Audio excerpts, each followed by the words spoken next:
Hare Krishna, Hare Krishna, Krishna Krishna, Hare Hare, Hare Rama, Hare Rama, Rama Rama, Hare Hare, Hare.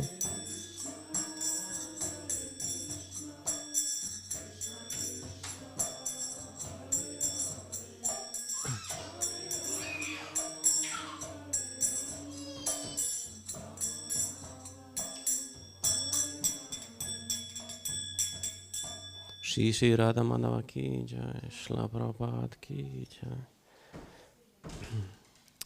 Om Namo Bhagavate Vasudevaya. Om Namo Bhagavate Vasudevaya.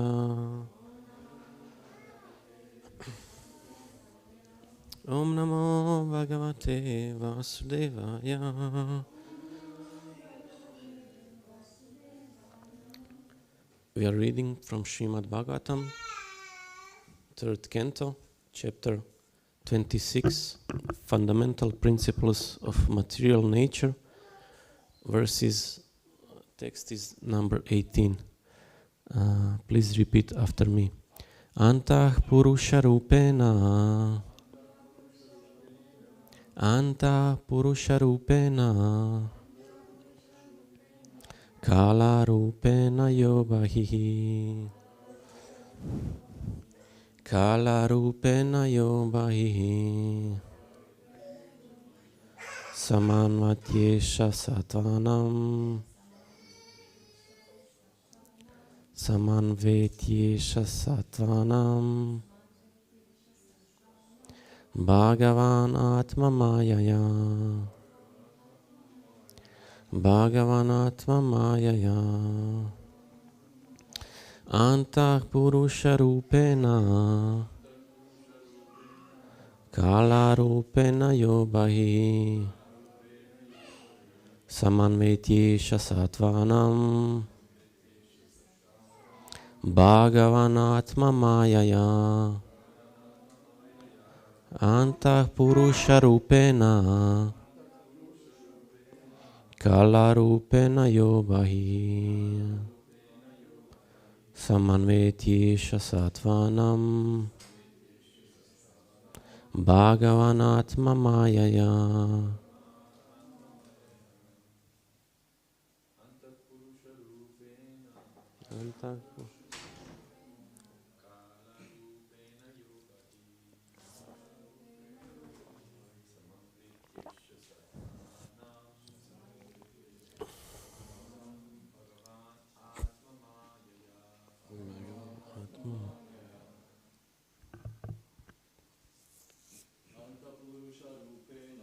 Anta Purusha Rupena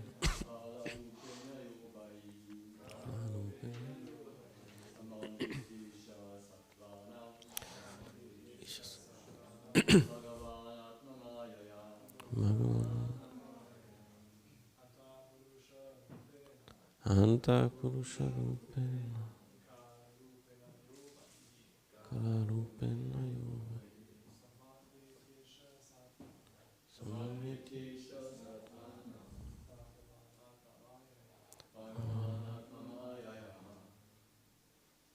Matajis Anta Rupena Yobahi Samanvetyesha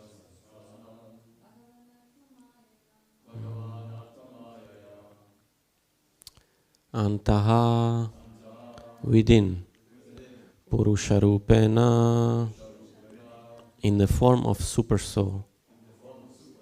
Kala Rupena in the form of time. Yaha he who.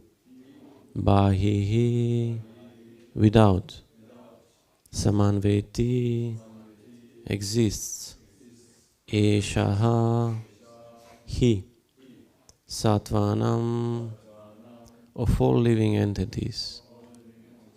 Bhagavan, the Supreme Personality of Godhead. Atma Mayaya, by his potencies.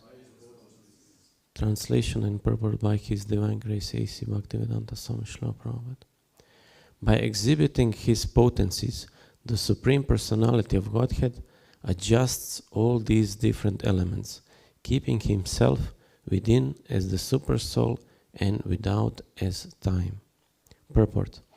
Here it is stated that within the heart, the Supreme Personality of Godhead resides as the Super Soul.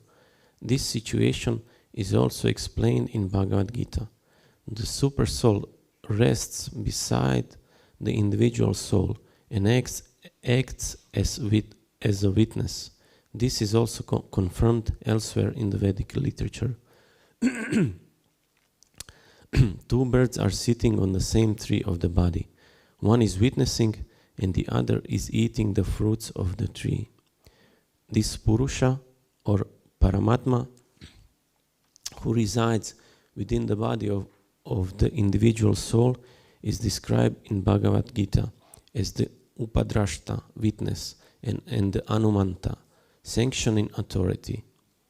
The conditioned soul engages in the happiness and distress of the particular body given him by the arrangement of the external energy of the Supreme Lord.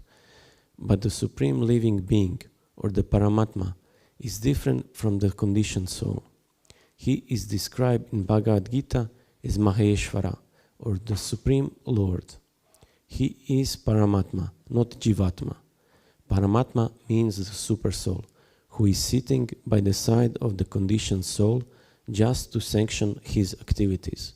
The conditioned soul comes to this material world in order to lord it over material nature. Since one cannot do anything without the sanction of the Supreme Lord, he lives with Jiva, soul, as witness and sanction giver. He is also Bhokta. He gives maintenance and sustenance to the conditioned soul. Since the living entity is constitutionally part and parcel of the Supreme Personality of Godhead, the Lord is very affectionate to the living entities. Unfortunately, when the living entity is bewildered or illusioned by the external energy, he becomes forgetful of his eternal relationship with the Lord. But as soon as he becomes aware of his constitutional position, he is liberated. The minute independence of the conditioned soul is exhibited by his marginal position. If he likes, he can forget the Supreme Personality of Godhead and come into the material existence with a false ego to lord it over material nature. But if he likes, he can turn his face to the service of the Lord. The individual living entity is given that independence. His conditional life is ended and his life becomes successful as soon as he turns his face to the Lord. But by misusing his independence, he enters into material existence. Yet the Lord is so kind that as Super Soul, he always remains with the conditioned soul. The concern of the Lord is neither to enjoy nor to suffer from a material body. He remains with the Jiva, simply as sanction giver and witness, so that the living entity can receive the results of his activities, good or bad. Outside the body of the conditioned soul, the Supreme Personality of Godhead remains as the time factor. According to the Sankhya system of philosophy, there are 25 elements. The 24 elements already described plus the time factor makes 25. According to some learned philosophers, the Super Soul is included to make a total of 26 elements.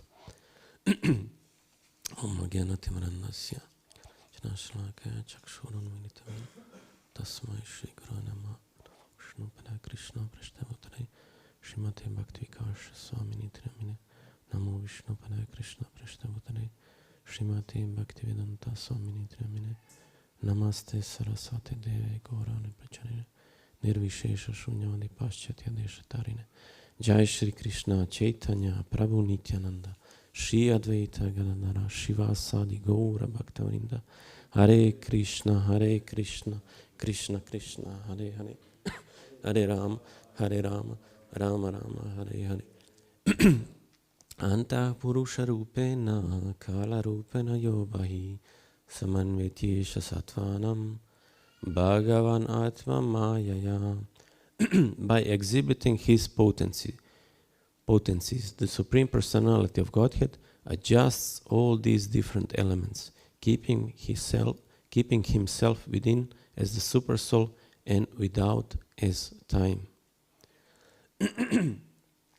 So we heard also in previous verse that Kalosmin Lokakshaya Krit Pravrito. Krishna is explaining that he is a time, the great destroyer of worlds. And he is also from without. It is explained in this verse that he is time, and within he is a super soul. Sarvasya Chaham Hridisani Vishto. Krishna is explaining that he's situated in everyone's heart, and he's witnessing our activities, good or bad. So in that way, we cannot fool Krishna when we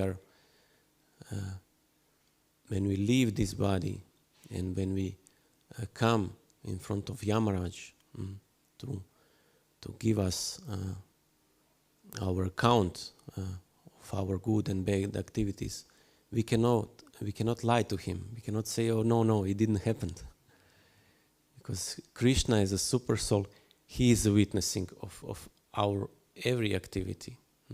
And it is sometimes difficult to remember that. Sometimes we think nobody is looking. Like we go into room and just put some curtains on and nobody's looking. Now I can do whatever I want. Same when I was a young fellow, I used to steal things.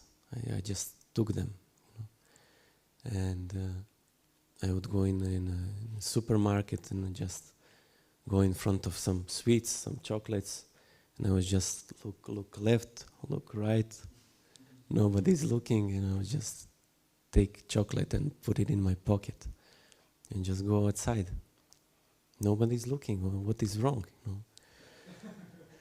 So this is the question. If you come in front of a big pile of money, if you find this money and this money belongs to somebody, and you know if you take it, then you will not get any reaction. Nobody will punish you for that. Will you take it? Nobody is there. No, this. Will you take this money, or will you return it to his owner? This is the question. And the last thing I stole was sunglasses, and then I was still teenager. I just, you know what they say, the opportunity makes a thief, and the opportunity was there, and I just took it, and then I was feeling bad the whole day. I was thinking, well, why did I already have one sunglasses, and even that sunglasses I'm not wearing them. Why do you need second one? It was really puzzling to me. Why did I take it? And in the whole day I felt this bad feeling was there. It means Krishna as witness is giving me this feeling that you should stop doing this. You're a nonsense fellow. Why you did this? So the next day I returned the sunglasses to the shop. I told them my younger brother was here and he stole. So please forgive him, please.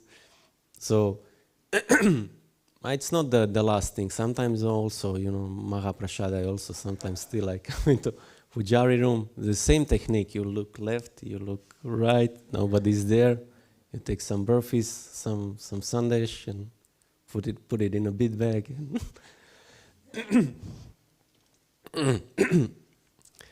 But there was one instance when Prabhupada was preaching, and then on a morning walk, and there was one businessman, and then Prabhupada asked him, "What do you do? What is your occupation?" And he said, "I sell glass. I'm producing glass." And Prabhupada told him where this glass is coming from. And the businessman told him, it's actually sand. You just, I don't know what is the process, but you actually heat the sand, or I don't know, it's a complicated process. Yeah, actually we are taking sand and making glass. And then Prabhupada asked him, and where is this sand coming from? And he's telling, well, from this place. And which is this place? This belongs to God. And this businessman could see, and he smiled. And Prabhupada told him, actually, you are a thief. And businessman, he acknowledged, yes, but I'm a small thief. But thief nevertheless. But what is this driving force behind the stealing? Somebody knows? Sanjay Prabhu. What is this driving force behind stealing?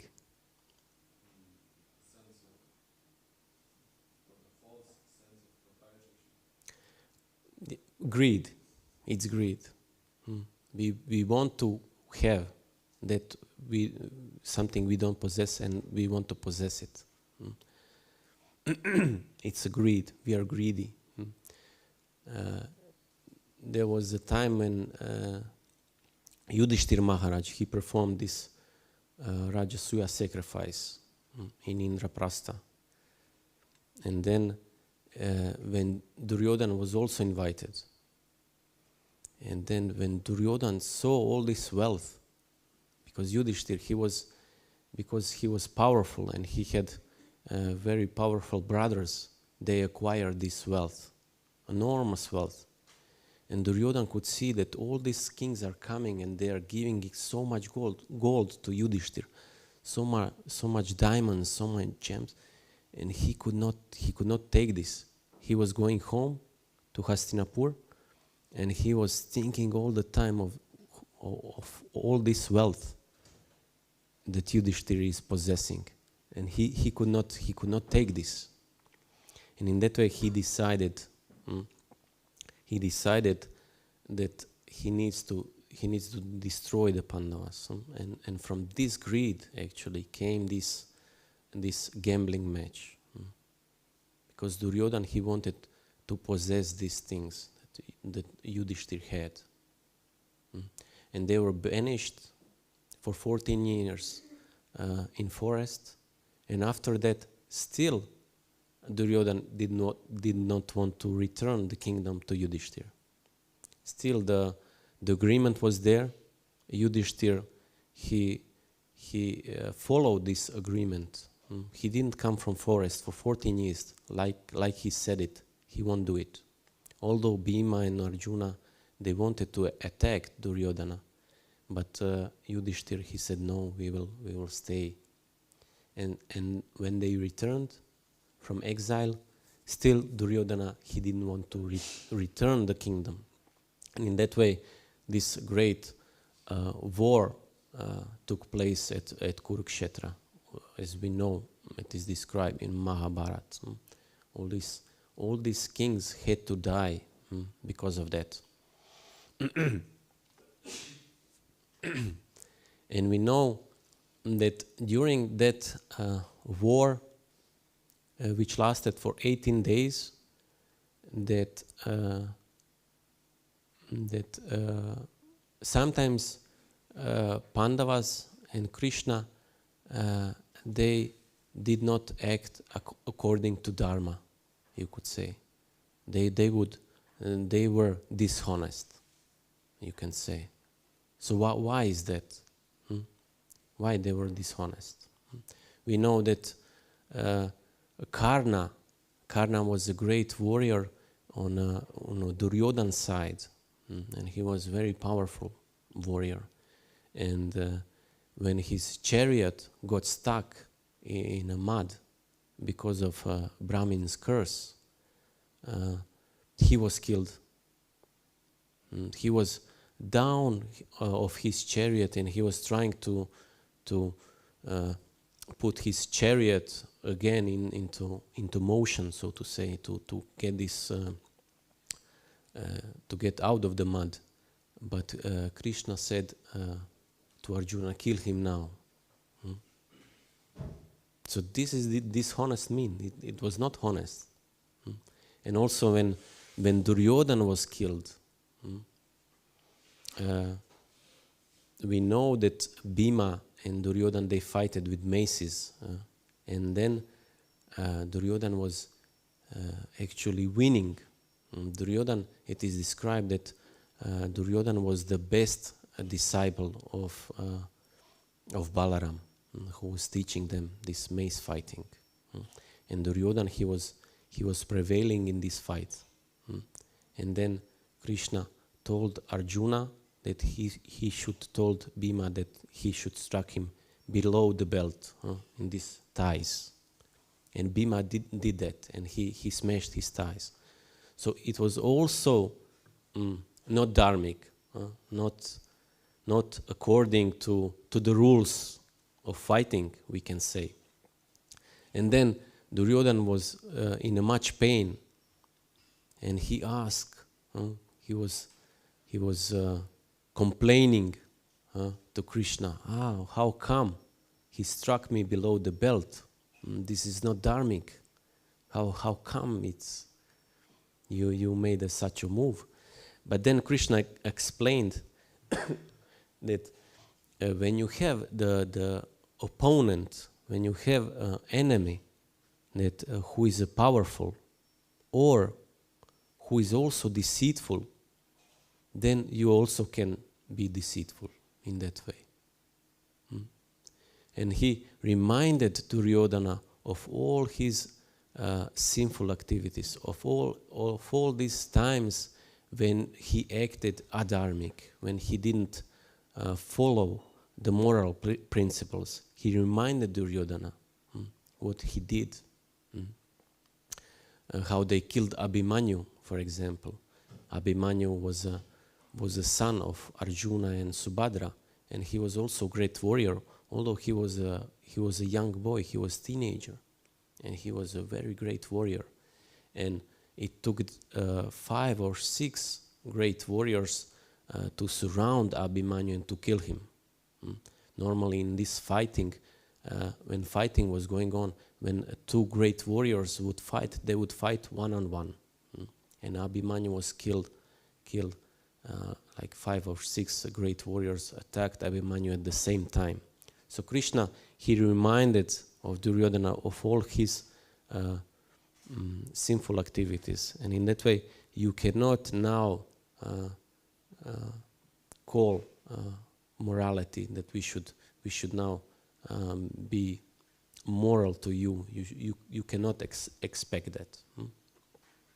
And in that way, actually Krishna fulfilled desire of Mother Earth, that all these kings that they are burdening Mother Earth should be killed. And Krishna appeared for this mission, so to say. And when Kurukshetra was over, when all these kings were dead, there was one more obstacle in Krishna's mission. What was that obstacle? Who knows? When all these kings were dead, there was still one obstacle in Krishna's mission. Yes, the Yadu dynasty. Yeah. Ramananda also said it like that. And they were all cousins of Krishna. They were all family related, and they all appeared in Krishna's family in Yadu dynasty, just to give a Krishna association. All these different demigods and his eternal associates, they appeared with Krishna, and they would also have to leave the planet Earth. But Krishna was thinking, how could I accomplish this? So they came in front of Gandhari. Gandhari was Duryodhana's mother. And she was mad because all her sons were dead, and she was very powerful lady because she did austerities, and she cursed. She blamed Krishna, and she cursed him that all your family members will be killed by family members. It means war between cousins, between brothers. She cursed Krishna, and Krishna said, "Okay, very good, very nice." Krishna thought it, "Oh, this is a good idea actually," and he made it like that they actually went to Prabhasa Kshetra, and they were all these yadus. They were intoxicated. It is described that they were drinking some kind of wine that you get from rice, from fermenting rice, and they were intoxicated, and they quarreled, and they attacked each other with different weapons. And it is described, they were riding on horses, on donkeys, and even on people. It is described that they were killing one another. Brother was killing brother, grandchild was killing grandfather, and it was not a pleasant scene, you could say that.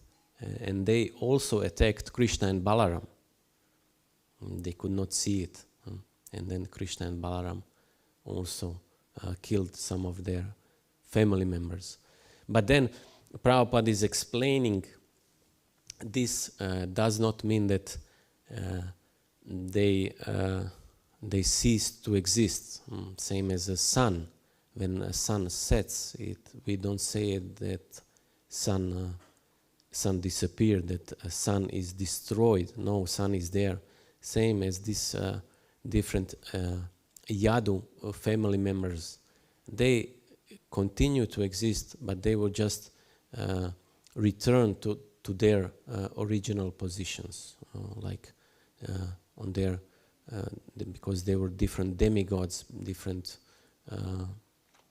eternal associates of the Lord. They appeared there in their original positions. Then they returned there. So we can see from this verse that once again that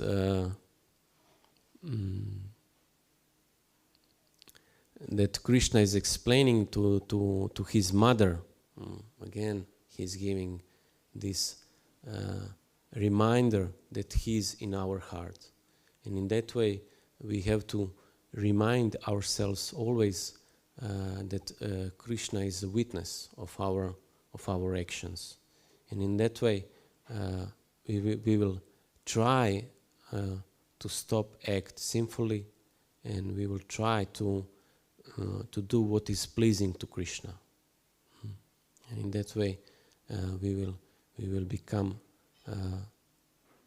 We will come much closer to Krishna in that way.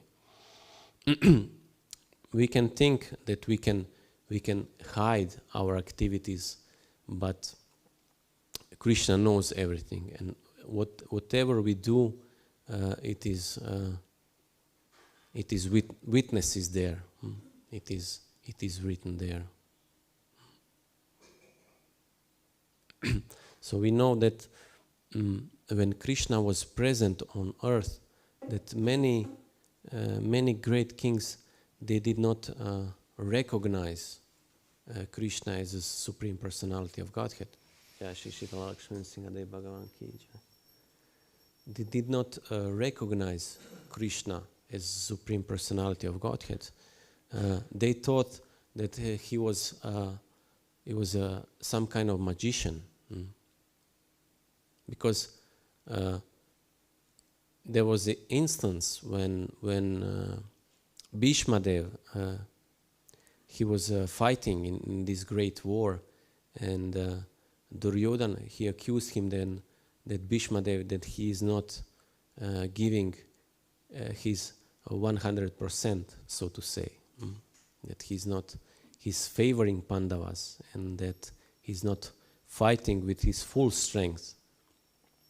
So then Bhishma Dev took 5 arrows, and he put them on a cloth, and he meditated on these arrows, and he uttered some mantras, and he empowered these 5 arrows, that these 5 arrows became very powerful by his austerities, by his empowering these arrows, and he planned to kill 5 Pandavas.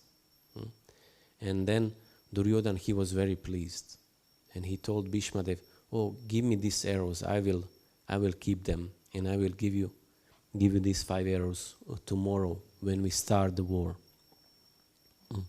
And Duryodhana took them for safekeeping. And then Arjuna came to Duryodhana, and because Duryodhana, he owed one favor to Arjuna, because Arjuna once saved Duryodhana. Duryodhana told him, "Whatever you need, you just tell me and I will give you." And then Arjuna reminded Duryodhana of this depth, what he owes him. And he told him, "Okay, now please give me these 5 arrows I want." And Duryodhana, he was amazed. How can he see? But it is Krishna as a super soul, as a witness in a heart. He witnessed everything what's going on. So Krishna witnessed that exchange between Bhishma and Duryodhana, and he knew these 5 arrows are very dangerous. I need to take them. So in that way, Krishna sent Arjuna to get these 5 arrows, and he was successful in removing this dangerous weapon from war, so to say. So this is just one example that Krishna is always there. Krishna is always a witness, and it's sometimes difficult to remind ourselves of this fact.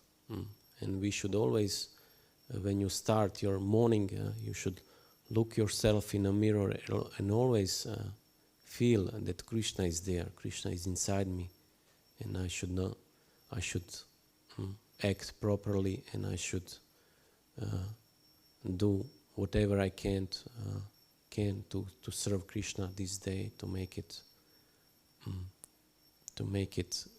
it count, so to say, to make this day seize the day, carpe diem, to make best what I can to satisfy Krishna today. And in that way, we can act rightfully. We can act according to Krishna's liking. So okay, I will stop here. If there are some questions or comments.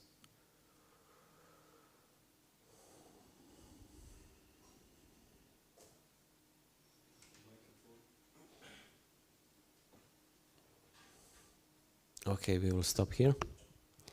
Grantraj Srimad Bhagavatam ki jai, Srila Prabhupada ki jai, Gaura Premanande, Hari Hari Bol.